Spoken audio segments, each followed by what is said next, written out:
me tonight.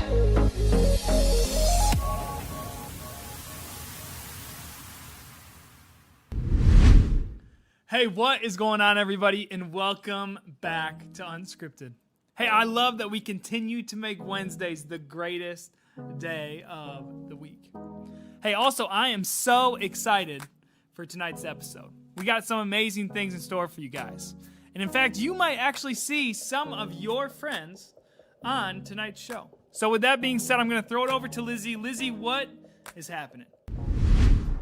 What's up, everyone? It is your most favorite female pastors here, Pastor Lizzie and Pastor Haley. And you guys, we have an incredible event for some of our students here today. So Lizzie, what is that? So we are doing extreme tie-dye, because tie-dye is something that I've picked up through quarantine. And I thought it would be fun if we did it with some of our students, but not just like regular tie-dye, extreme tie-dye. So what is going to happen is we're going to send these kids down slip and slides. There's going to be water balloons filled with paint. There's going to be paint bottles everywhere. And we're going to have a competition to see whose shirt is the best when we're all done. But the best part is my friends don't know it's not just like regular tie-dye. So they have no idea what is about to happen to them. And oh my gosh, they're here. Hi, friends. Woo-hoo. Are you ready? Let's do this.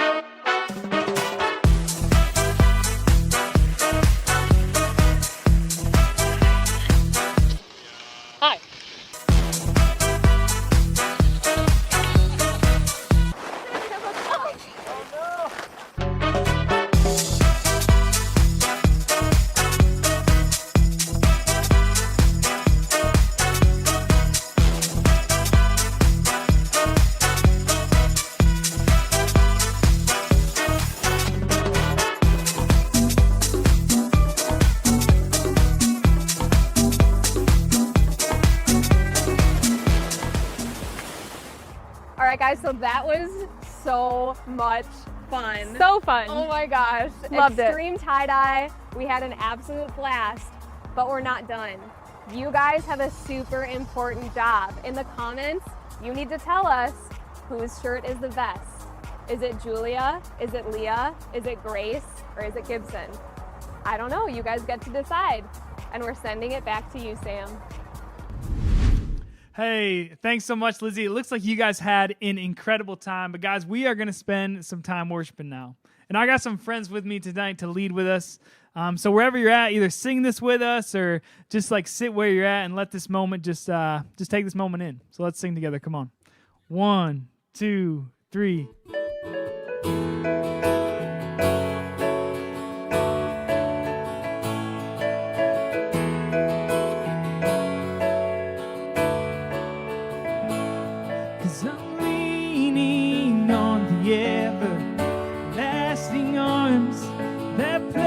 Me on the rock that stands, and I hold true to the one who breaks my fall and lifts me time and time again. Oh my God, so good, you never give up on me. Oh, what joy I found because of your love for me.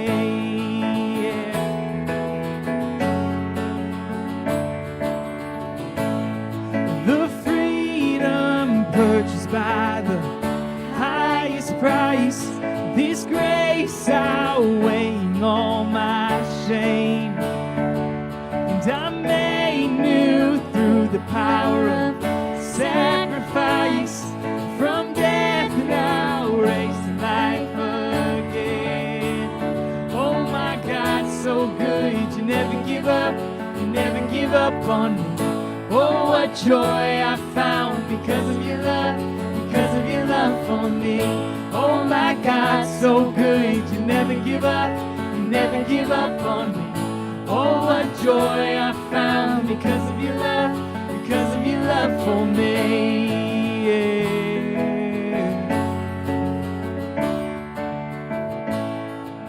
'Cause I'm not a slave to sin, So I'm singing, you are good. Buried with Christ, arise in your freedom. You are good. When you make a promise, Jesus, you keep it. You are good. So I praise your name as long as I'm breathing. You are good. 'Cause I'm not a slave to sin, so I'm singing, you are good. Buried with Christ, arise in your freedom. You are good. When you make a promise, Jesus, you keep it. You are good. So I praise your name as long as I'm breathing. You are good.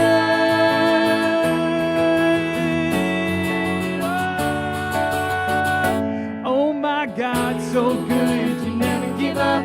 You never give up on me. Oh, what joy I found because of your love for me. Oh my God, so good. You never give up. You never give up on me.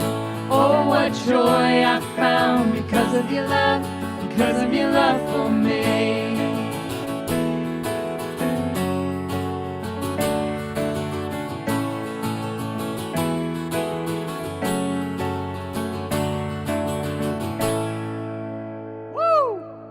Thanks so much for worshiping with us, guys, tonight. And here is tonight's message.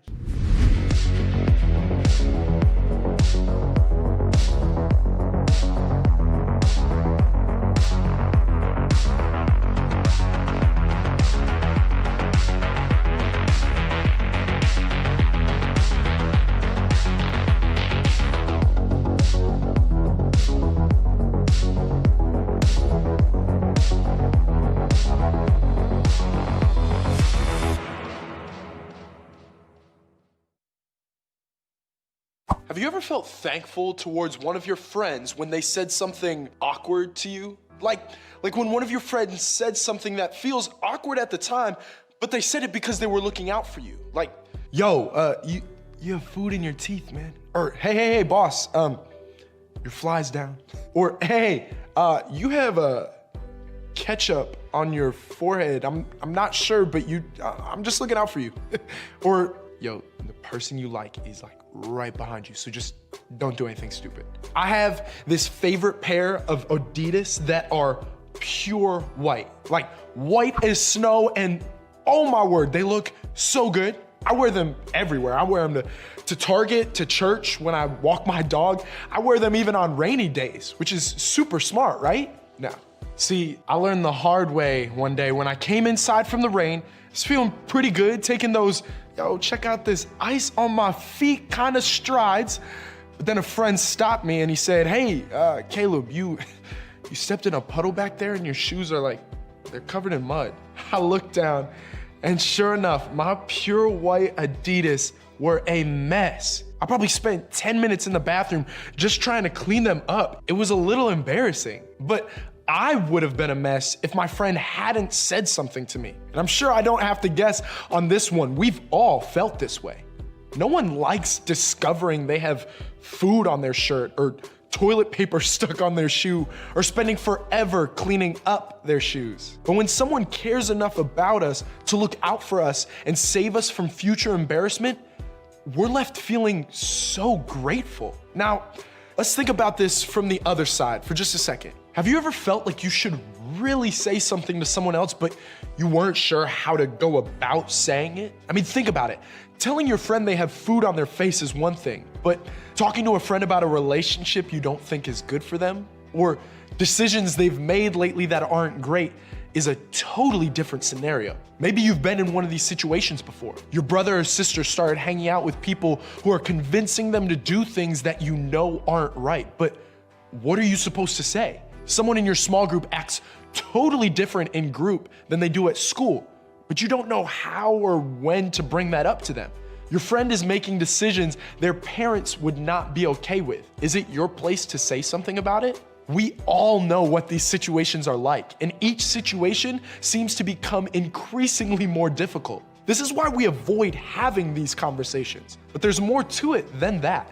Maybe we don't want to ruin a friendship or make someone mad. Maybe we're doing or have done the same things as someone else, so who are we to say anything? Maybe we don't think the other person will listen. Or maybe you have the exact opposite problem. You have no problem telling people exactly how you see it. If you've ever wrestled with any of these reasons, the good news is you're not alone. I mean, we've all been there. We all know what it feels like to know we need to say something, but at the same time, we're also unsure of what to say and how to say it. What if we could learn a way to approach difficult conversations without hurting our own reputations? What if there is a way to be helpful and kind? What if there is a way to have difficult conversations that end up leading to something good? Here's the thing. No one wants to be known as the hater or the self-righteous friend who just talks about everything everyone else does wrong. Instead, we want our reputation to stand out for the right reasons in how we love and treat other people. So when it comes to being a friend who looks out for others, how do we make sure we handle this in the right way? In our last talk, we talked about how Paul said that as followers of Jesus, we're supposed to be known by our love for others. Now, even if you don't consider yourself a Christian, chances are this is an idea you could get behind. Who wouldn't want a reputation people would describe as loving? No matter how tough we want to appear or how trendy hating things is, we all know it's better to be known for loving others. So if love is the goal, then how are we supposed to approach those difficult and awkward conversations? Maybe we should just avoid them? I mean, this seems to be the way culture behaves. We're all just supposed to be okay with everyone else's choices because it's their life. And who are we to judge, right? But deep down, we know that isn't always the case, especially for people close to us. Then what do? Paul actually talked about this very thing. In a letter to a church in a region called Galatia, where modern-day Turkey is now, Paul gave insight on this topic. Dear brothers and sisters, if another believer is overcome by some sin, you who are godly should gently and humbly help that person back onto the right path. And be careful not to fall into the same temptation yourself. According to this, Paul is saying if the Galatians have any friends who share the same values but slip up and do something that isn't best, something that is sin, their responsibility is to help that person get back on the right track. In other words, he's saying that you and I should actually go further than just saying something in a conversation. We should help someone get back to the best place they can be, on track with what God says is best. Now, there's a lot Paul isn't saying as well. He isn't saying that you're personally responsible for making sure your friends make wise choices. And he isn't saying you should put yourself in a position that sets you up for failure when you're trying to help your friends. Wisdom in these conversations and situations is a must, and it's something that talking with your small group or small group leader can help you with. The point is, according to Paul, with humility and gentleness, you and I can help people who are struggling with making poor decisions get back on the right path. Paul continues, share each other's burdens, and in this way, obey the law of Christ. So how do we help people get back on track? By sharing each other's burdens. Think about it this way. In the world of fitness training, there's a person known as a spotter. A spotter is there for when the weight gets too heavy and the person doing the lifting is no longer able to lift the weight on their own. And when this happens, the spotter carries the weight too. They share the burden of the weight with the person that's doing the lifting. And guys, that is what we're supposed to do to help people get back on the right path. Paul cared deeply about the people of Galatia, which is why he wrote what he did. He knew that the most loving thing to do isn't always the easy thing to do, but we owe it to each other to speak up, because the truth is, we need each other. And not just to point out where others may have gotten off track, but to come alongside them and help them carry the burden of getting back to the place they should be. In other words, Jesus' followers do more than just speak up and point out what's wrong. We make ourselves available to be the spotters in the lives of others, to help make right where things have gone wrong.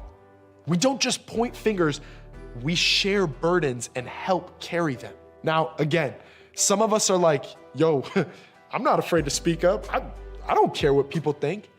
And for those of us who feel that way, Paul snuck in 2 words that would be helpful to keep in mind when it comes to having these conversations. He said we should be gentle and humble, meaning how we say something is just as important as what we say. The loving act is not to sound judgmental, arrogant, or self-righteous. Being kind, helpful, and encouraging shows them that we want to help them out of love. Hard conversations are not easy. That's why we call them hard. But avoiding a hard conversation isn't loving. And enjoying a hard conversation by making someone look bad or feel terrible over what they've done, that's not loving either. In fact, the conversation, that's not really the point at all. The point is learning to ask this question: am I showing love in how I'm treating this person? Love pushes us to talk about difficult things. And love also pushes us to talk about the difficult things in a kind and compassionate way. Because that's what love does. It shares the burden by caring about the person who is carrying it and not about ourselves. So, what is this supposed to look like? How can you begin to put this into practice this week? Some of you might be thinking about a friend you need to have a conversation with. They might be sitting next to you, or you might see them later this week. What should you do? Well, if you're going to choose to be known for your love for others, then when it comes to what you say and how you help others, let love be your filter. You won't be known for love if the way you handle hard conversations and treat others is not loving. So when it comes to helping friends who are headed in unhealthy directions, you can become known for love by filtering your words and actions through love. When we help someone make a different choice than they've been making, we do it even if it makes us feel totally awkward in the moment. When we encourage someone else to change his or her behavior, we need to do it in a loving way and not a judgmental way. When we see someone take a step in the right direction, encourage them and celebrate them. Why? Because we love them. And that's what love does. So what exactly should a filter of love be applied to? Here are a few ideas. Let love be the filter for your involvement. When you aren't sure if you should get involved in a friend's situation, ask yourself, what's the most loving thing I can do? Use this question as a filter for your next step. This provides a gut check for your motives and reminds you that they should be rooted in love. If the loving thing to do is to get involved, to help someone get back on the right path, then you'll know to take a next step. This can be tricky to figure out, so don't hesitate to involve your small group leader or parents or another trusted adult in figuring this out. Once you're sure the most loving thing to do is to get involved, you need to let love be the filter for your words. Ask yourself, how would I want someone to speak to me? And what would I want him or her to say? When you filter your words through love, you'll stop and make sure you're not just throwing shade. This isn't about you and making you look good. Instead, you'll be letting them know you're there to carry their burdens with them. Your words can spark hope or they can cast judgment. But if you filter them through love, they'll be words that can help get someone else's life back on track. Once you have a word filter in place, it's time to take the next step and let love be the filter for your actions and reactions. If you have friends that are having a hard time keeping their lives headed in the right direction, chances are they won't just need your words. They're gonna need your help. You have to choose to filter your actions through love just like you do your words. Ask yourself, how would I want someone to live out their love if I were in this situation? Would you want them to keep their phone close in case you got in a tempting situation? Would you want them to pick you up if you ended up at that unhealthy party? If you were in a situation where you needed more help than they could give, would you want them to tell an adult or professional? Would you want them to say the hard thing and then follow those words up with accountability and continuous follow-up conversations to help you stay on track? No matter what the situation is, if you filter your actions through love, You'll wind up being known for the way you love others, and you'll live out Paul's call to help share the burden of other people. When we let love be our filter, we wind up sharing the burdens of those we love. Does this sound like the type of loving person you're trying to be? We can become known for love when we let love be our filter for helping those who are heading in unhealthy directions. We can be the people we hope to have in our own lives for those around us. Imagine how our schools, friendships, and families would be different if there were more people filtering their involvement, words, and actions through love. We would say hard things to one another, not out of judgment or hate, but out of love. We would help keep each other from regrets, mistakes, unnecessary heartbreaks, or negative consequences. I mean, who knows? A filter of love might just change the direction of someone else's life for the better forever. Let's be the people who let love be our filter so that we can help those we love stay headed in the best direction for their lives. Yo, what's up guys? It's Bryant here. So I've got one question for you guys after tonight's message. What are you known for? Are you known for your athletic ability, your kindness, your grumpiness, maybe even your laziness? So I've got a story for you. Growing up, my family would always go on vacation with a couple of my dad's best friends' families. We would always go to the lake, and honestly, the lake was one of my favorite places to go. We would spend all day wakeboarding and kneeboarding and tubing, and then in the evening times, we would end up roasting marshmallows and hot dogs, and it was just a really good time. Well, there was this one kid that was older than the rest of us, and his name was Brian. Brian was known for his ability to be the best tuber. So I don't know if you know anything about tubing, but we would always double tube. And what Brian would do is he would literally, when we were going outside the wake, completely jump over us. And sometimes, just for the fun of it, he would land on top of us. And it was one of those situations I'm sure you've been in where like it was kind of funny, so you're laughing, but also kind of painful. So you're like not sure if this is fun or terrible. But at the end of the day, Brian was known amongst our friend group as the best tuber. So I ask you again, what are you known for? And then as Christians, we need to ask the question, what does the Bible say about what we should be known for? Well, the Bible is pretty clear that we are known by the things that we do. And it says it here in Proverbs 20:11. It says, even a child makes himself known by his acts, by whether his conduct is pure and upright. So if we're known by the things that we do and how we interact with people, what should we be known for? Well, the Bible's pretty clear about the things that we should be known for as well. In 1 Corinthians 13:13, it says this. So now faith, hope, and love abide in these three, but the greatest of these is love. So this verse is saying we should be known for our faith, our hope, and our love. But which of these is the greatest? What did the verse say? It said love was the greatest. As Christians, we need to make sure that love is what we're known for. Not our laziness and not our judgment and not even our self-declared like perfection, but our love. Our love is most important. Imagine a world where when you went to school, you were known by everyone by your love. How happy do you think that would make God? I'm willing to bet that like homeboy would be pretty proud of you if you were known by your love. As you guys already know, we like to say that the best moments in life are the unscripted ones. See you next week.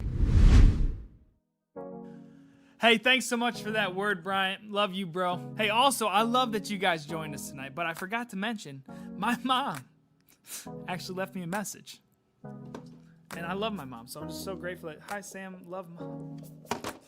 I love my mom, but I also love you guys. And I can't wait to see you next week at Unscripted. We'll see you guys.